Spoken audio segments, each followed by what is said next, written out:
Ako na lang meron siya. Tindihin mo na ako, Winsel. Siya na lang palagi, Trevan. Si Yuki na lang palagi inuuna mo. Please, babe. She's sad and miserable. Please. Sa totoo lang, pagod na akong intindihin ka. Pero sige, ihatid mo na siya. Mag-aantay ako rito. Really? Yeah. Salamat sa pag-intindi. Last na to, Winsel. Last na to, I promise.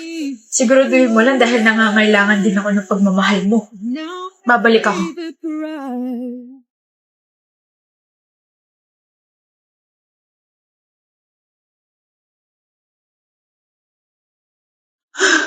Ano nangyari? Naku, nawalan daw ng preno yung truck. Ayan, nabunggo tuloy sa shed. Ano? Nakakaawa lang dahil may babae raw na nakaupo dyan. Ayun, patay. Na-identify ba raw kung sino yung namatay? Narinig ko yung mga estudyante. Winsel daw yung namatay.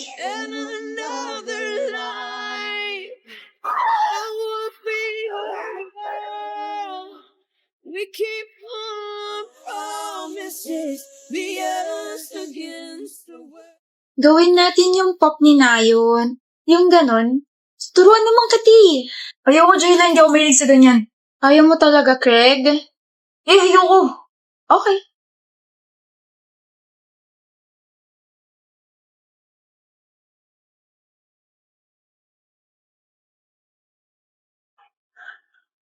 Nakahirap. Paano ba kasing ginagawa ng girlfriend ko? Nakakainis. Pop, pop, pop, you want it. Pop, pop, pop, the cat, you want it. Pop, pop, pop, pop, pop, pop, pop, pop, pop, pop, pop, pop. Nagawa ko. Nagawa ko. Nagawa ko.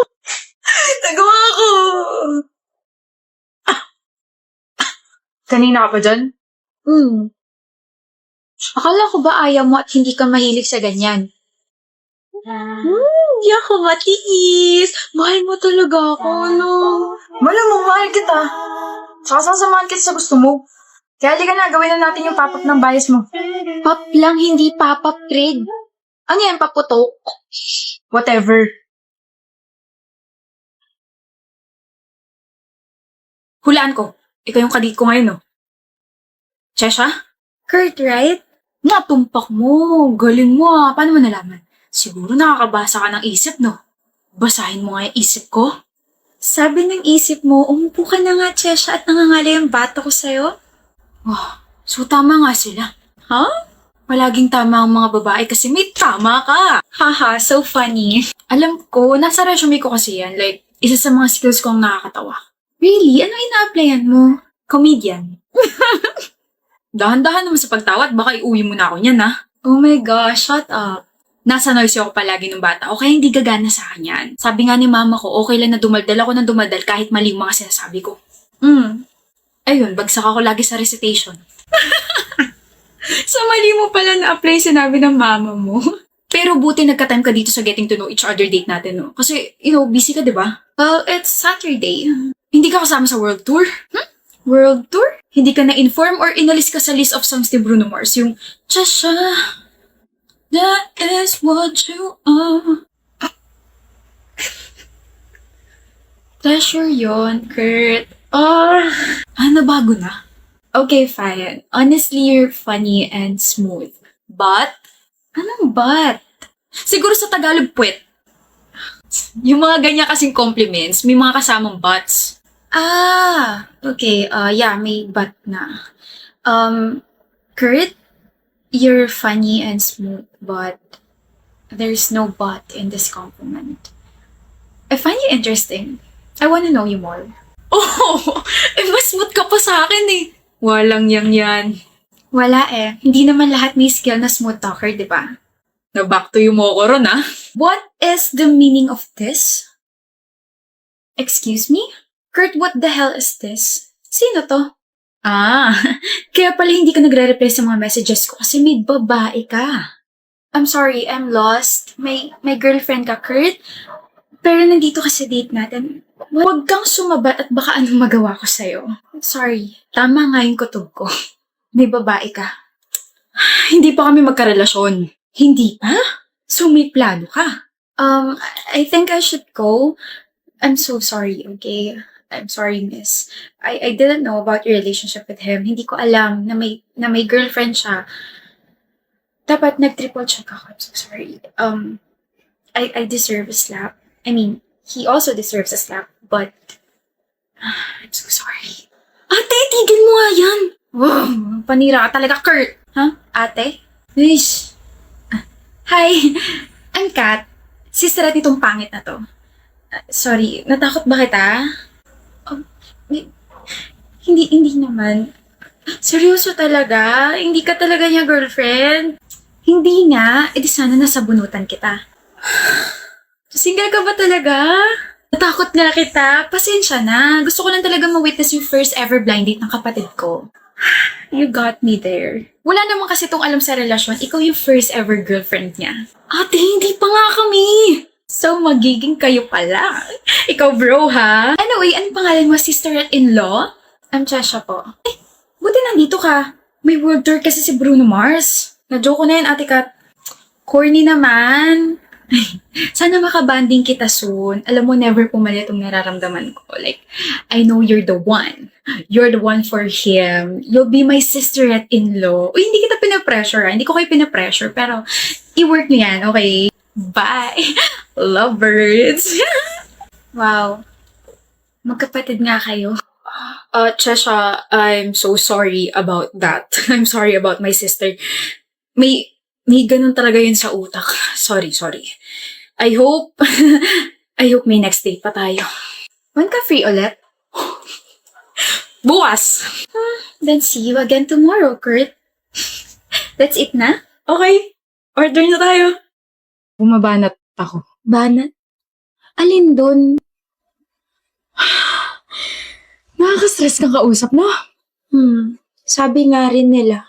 Mirg! Bakit? Surprise! Cafe?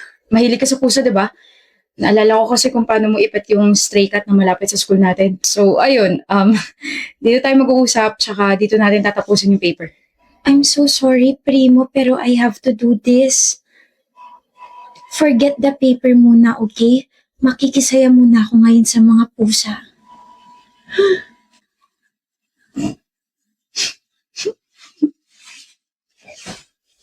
Cute! 98 tayo sa paper natin. Taas nun, ah. Thank you. Nag-effort ka rin, kaya pasalamatan mo rin yung sarili mo. Saan ka pupunta? Aalis na. Hindi na ba tayo makikita? Tapos na yung project natin, Primo. Hindi na tayo partners. Hindi na ba tayo magkikita araw-araw para gumawa ng paper? I mean, magkaklase lang tayo sa subject ni Miss Candice, pero hindi ba pwedeng... Wala na rin project para sa atin si Mama. Pwede naman tayo maging partners for life.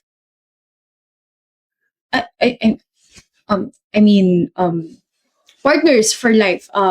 Partners as friends. Kasi, di ba, friends na tayo.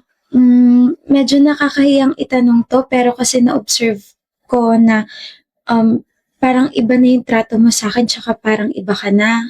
Gusto mo ba ako, Primo? Ang straightforward mo naman magtanong. Kasi gusto kita.